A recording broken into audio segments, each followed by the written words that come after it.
diatur dong. Iya, semangat sekali ya. Ibu-ibu, ingat ya, berhutang tanpa rencana yang teliti bisa menjerumuskan ibu-ibu untuk terus berhutang atau gali lubang, tutup lubang.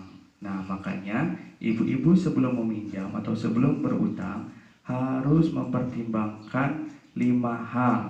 Nah, apa saja itu 5 halnya? Ini saya akan tampilkan flip chart sebelum meminjam. Nih flip chartnya Bu ya. Ada 5 hal yang harus dipertimbangkan oleh ibu-ibu sebelum meminjam. Hal pertama, siapa yang mau baca? Saya, Pak. Boleh Bu Nenden baca. Untuk apakah kita meminjam? Sebaiknya hanya untuk memenuhi kebutuhan, bukan keinginan, atau untuk kegiatan produktif. Nah, terima kasih Bu Nenden ya sudah membaca. Jadi ibu-ibu meminjam itu hanya untuk memenuhi kebutuhan saja, bukan keinginan ya. Atau ibu-ibu hanya untuk kegiatan produktif ya ibu-ibu ya. Yang kedua, ada yang mau baca lagi? Saya, Pak. Oh iya, Ibu Eli, silakan Bu Eli yang kedua yang ini. Apakah ada cara lain yang bisa dilakukan sebelum berutang? Jika ada, gunakan tabungan atau aset terlebih dahulu. Nah, terima kasih Bu Eli ya. Jadi kalau ibu-ibu masih punya tabungan, ibu-ibu bisa gunakan tabungan itu untuk memenuhi kebutuhan ibu-ibu. Atau kalau ibu-ibu punya aset seperti emas, ibu-ibu bisa jual emasnya untuk memenuhi kebutuhan. Jadi ibu-ibu tidak perlu meminjam atau berhutang. Ya, terima kasih ya. Yang ketiga, siapa yang membaca lagi? Saya, Pak. Oh, mangga Bu Sopi, silakan.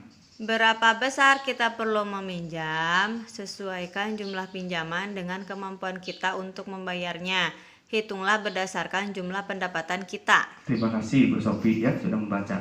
Jadi ibu-ibu, hal yang harus dipertimbangkan berapa besar kita harus meminjam. Ibu-ibu harus hitung pendapatan ibu-ibu berapa, kemudian dikurangi kebutuhan biaya rumah tangga ibu-ibu. Nah, nanti ibu-ibu bisa selisihnya itu untuk mencicil pinjaman yang ibu-ibu pinjam ya. Jadi harus sesuaikan jumlah pinjaman dengan kemampuan kita untuk membayarnya. Yang keempat, siapa yang mau baca? Saya, Pak. Boleh, Ibu siapa namanya? Ibu Yati. Oh iya, Ibu Yati, silakan Bu Yati. Mohon maaf saya nggak kelihatan di belakangnya Bu Yati ya. Silakan. Bagaimanakah kita dapat membayar kembali pinjaman? Sesuaikan waktu pengembalian pinjaman dengan pola pendapatan kita, tetap atau tidak, musiman atau tidak. Nah ya, ini penting juga nih. Gimana sih kita dapat mengembalikan pinjaman kita? Nah, sesuaikan dengan pendapatan ibu-ibu. Pendapatan ibu-ibu itu tetap atau tidak, musiman atau tidak ya.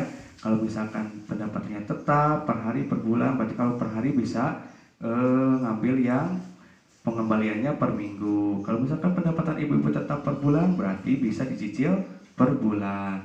Kalau misalkan per musim 3 bulan sekali, berarti pengembaliannya ambil yang per 3 bulan ya.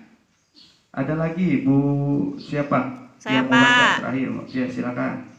Kemanakah kita dapat meminjam? Bandingkan tempat meminjam yang ada, carilah tempat meminjam dengan total pengembalian yang paling murah. Iya, terima kasih Bu Tuti ya udah membacain juga. Nah, jadi ibu-ibu sebelum meminjam pertimbangkan sama ibu tempat-tempatnya. Misalkan ada bank pasar, ada koperasi, ada rentenir, dan ada arisan. Dari keempat tempat itu, ibu bandingkan tempat yang mana yang pengembaliannya itu paling kecil. Atau sekarang ibu-ibu udah tahu ya, yang bunganya paling kecil. Nah, itu ibu-ibu bisa pilih. Jelas ibu-ibu? Jelas, Pak. Oke, nah sekarang ibu-ibu buka buku pintarnya halaman 62. Sudah? Sudah, Pak, ada ketemu. Iya. Di sana ada cerita menghitung mahal murahnya utang ya. Di sana ada cerita di bawahnya Siapa yang membacakan? Saya, Pak. Ya, Bu Titin ya? Ya. Boleh. Silakan Bu Titin bacakan. Suatu hari, anak Ibu Lili yang bernama Agus sakit demam berdarah. Ibu Lili membutuhkan uang 500.000 untuk membayar tambahan obat dan biaya transportasi. Pak Rusli baru saja mulai mengerjakan borongan pembangunan rumah selama 4 bulan. Sementara Ibu Lili baru mulai mengumpulkan uang karena musim panen sudah tiba. Dengan demikian, Ibu Lili terpaksa harus segera mencari pinjaman. Nah, terima kasih Bu Titin ya sudah membacakan ya. Ibu-ibu, dari cerita yang dibacakan Ibu Titin tadi, coba ibu-ibu kasih pendapat, kira-kira Ibu Lili boleh enggak meminjam? Siapa yang mau mengemukakan pendapatnya? Saya, Pak. Boleh, Bu Ati, silakan Bu Ati. Gimana?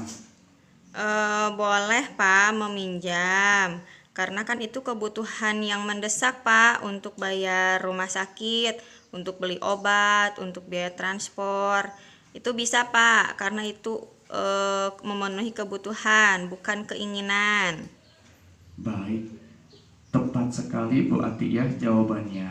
Jadi Bu Lili boleh meminjam karena Bu Lili memerlukan uang untuk kebutuhan berobat dan biaya transportasi. Itu termasuk kebutuhan dan bukan keinginan. Begitu ya Bu Ati ya? Ya. Ya, hebat sekali ya ibu-ibu. Super, terima kasih Bu Ati atas jawabannya ya. Ya. Uang tidak cukup? Ya diatur dong.